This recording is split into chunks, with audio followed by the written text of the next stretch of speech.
concernant les souffrances, les tensions comme ça,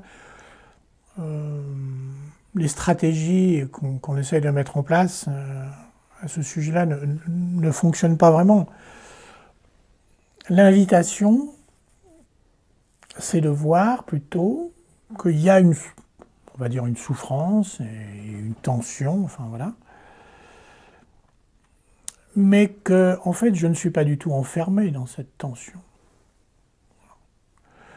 Je ne suis pas enfermé du tout dans cette souffrance, tout simplement parce qu'il y a personne pour être enfermé là-dedans, quoi.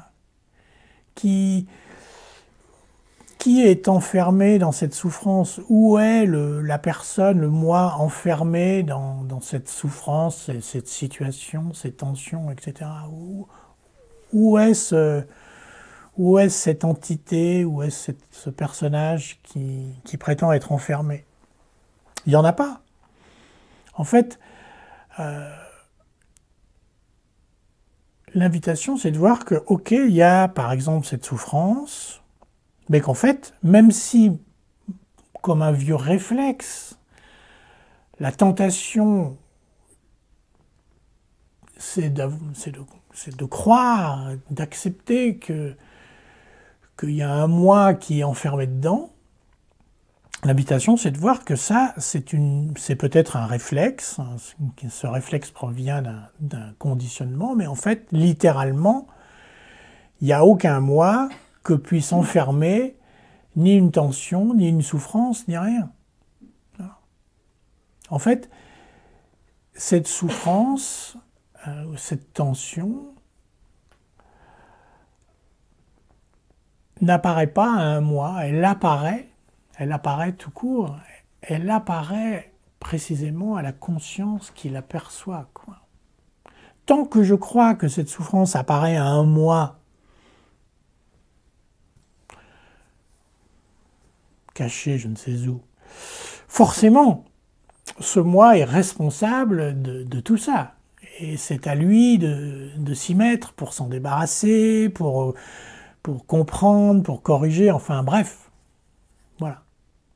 Mais lorsque je constate, lorsque cette souffrance est constatée, mais que je vois bien qu'il n'y a pas de moi à qui elle apparaît, et encore moins qu'elle enferme, donc à ce moment-là, ce fameux moi inexistant n'est plus responsable de rien. Néanmoins, l'éventuelle souffrance et tension est bien là. Ça veut dire que c'est pas parce qu'il n'y a pas un moi à qui elle apparaît qu'elle n'est plus là. Mais elle est là pour qui? Elle est là, elle est perçue, elle est un phénomène perçu consciemment. Ça signifie que cette souffrance apparaît.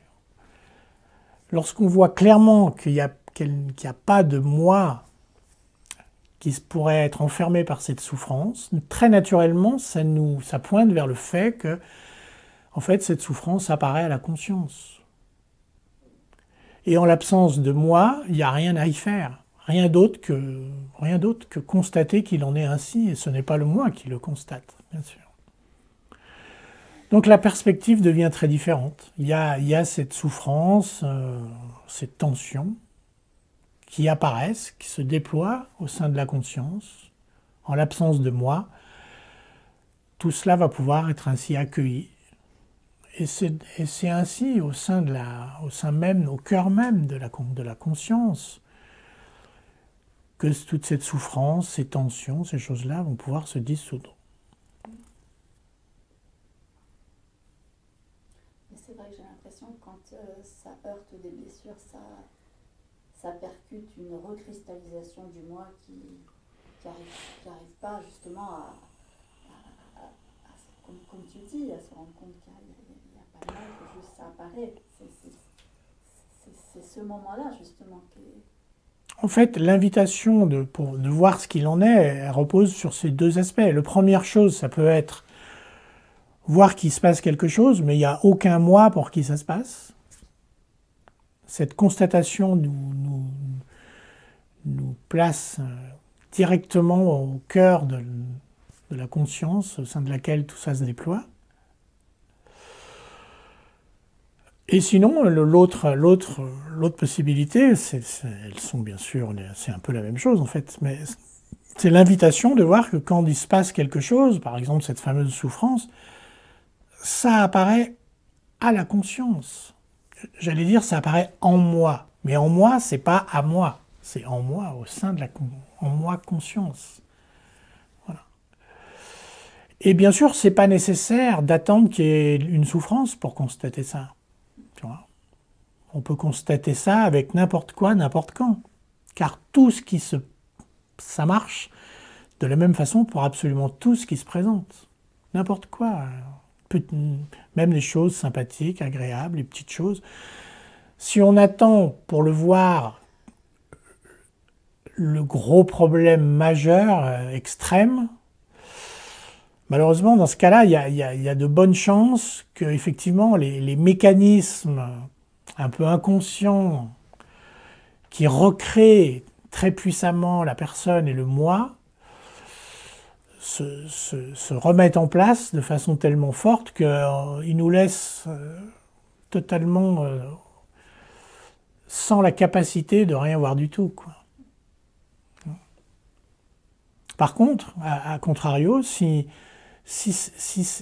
à travers les choses toutes simples de la vie, c'est devenu clair pour nous, cette absence d'un moi, et aussi que les choses se déploient au sein de cette conscience que nous sommes, ben progressivement, cette compréhension va se transposer dans de plus en plus d'occasions et de circonstances de notre vie, jusqu'à les inclure, sinon toutes, au moins presque toutes.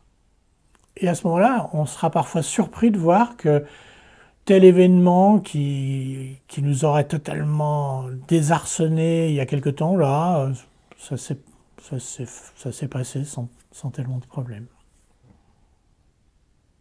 Donc, la suggestion, c'est, ok, quand il se passe quelque chose de majeur, c'est intéressant de le voir, comme on vient de le décrire, mais la suggestion, c'est de ne pas attendre des circonstances extrêmes pour voir ce qu'il en est vraiment.